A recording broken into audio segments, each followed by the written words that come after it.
All right, kiddos, we are going to work on our Fundations page. So get your packet out, and we are going to talk about the C, whether it's a soft C or a hard C, and how it makes that soft C sound, which is a S sound. And same with the G, how it can make the soft G sound, which is a J sound.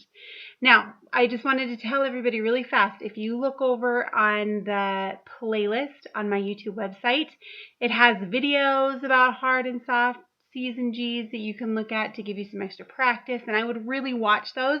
All the videos I put on the playlist are great videos for you to watch.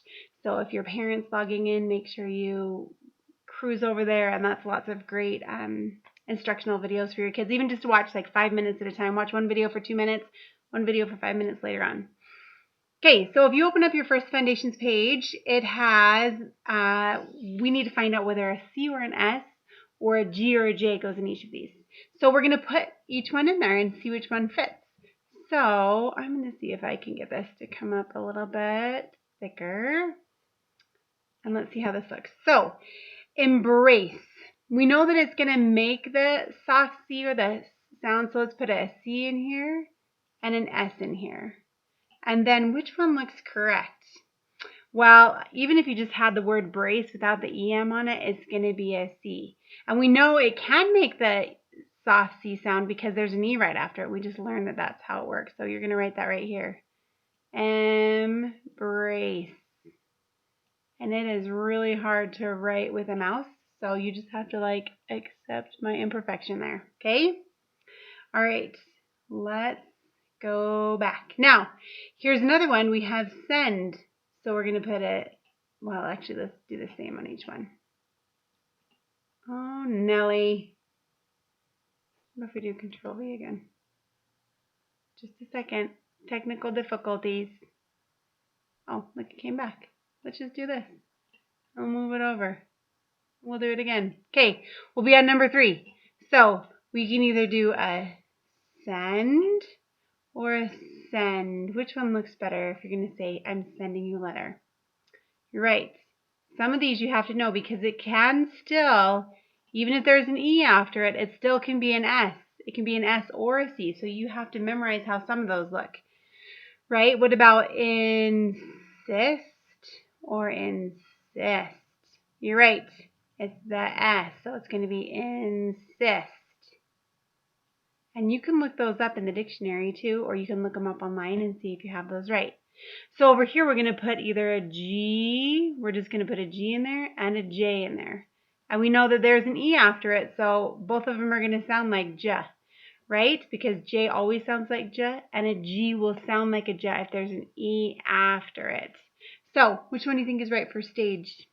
Yep, it's going to be the G. S-T-A-G-E. What about, is it going to be ingest or ingest? What do you think? What if you don't know? You can go over just to a regular bookmark page like this and be like, type it in, ingest. Oops, type that, E-S-T. Is that a word? Look it, right there it's going to say, no, buddy, you got to use a G there. It's not a J. So you can, being that you're online, double check and see and be like, oh, you're right. That one does look correct. So we'll go back to it. Oh, Nelly. Come on. Let's go to this one. There we go. We said it's going to be a G. Ingest. Perfect. If you're not sure, go check it. What about say, oh, you're going to jinx me. We said something at the same time, or there's bad luck. Jinx is a J. Should we go and double check? Let's just go over to a little bar over here and say jinx. Yep. So jinx is going to come up right there. What if we tried putting it in there with a G? Jinx. See how that really comes up with a J? So you can be like, oh, nope, it's not a G. They're showing you right there it's going to be a J. It's kind of an unofficial dictionary. Remember we did those dictionary skills and we said these are kind of outdated because you can just type it in now. Okay, so we could use the dictionary. Let's just look at these and see if one of these looks correct over the other one. So we have pencil or pencil. Goodness, we use the pencil so much. I hope we know that it's with a C. And there's that I after the C, so we know that it's going to make this sound, right? What about fancy or fancy? We've done lots of fancy Nancy, so hopefully we know it's that fancy. What about sipping or sipping? Well, if I just took that off, do I sip a cup of tea or do I sip a cup of tea? You're right, you're going to sip it like this. Although, if it was going to be, this would make it sound like an S sound because there's an I after it, right? What about replace or replace? Well, we know place is with a C. What about spicy or spicy? That Y after it. Oh, it's this one. What about sincere or sincere? Oh, look at these are all the second columns. Nice. All right. I strongly encourage you guys to work ahead in anything that you can in your packet. And if you want to just come here to correct it, that's a great idea too. If you need to do it with us, we can do it together. So you just work on either way, whatever way works best for you. All right. Thanks. See you in a bit.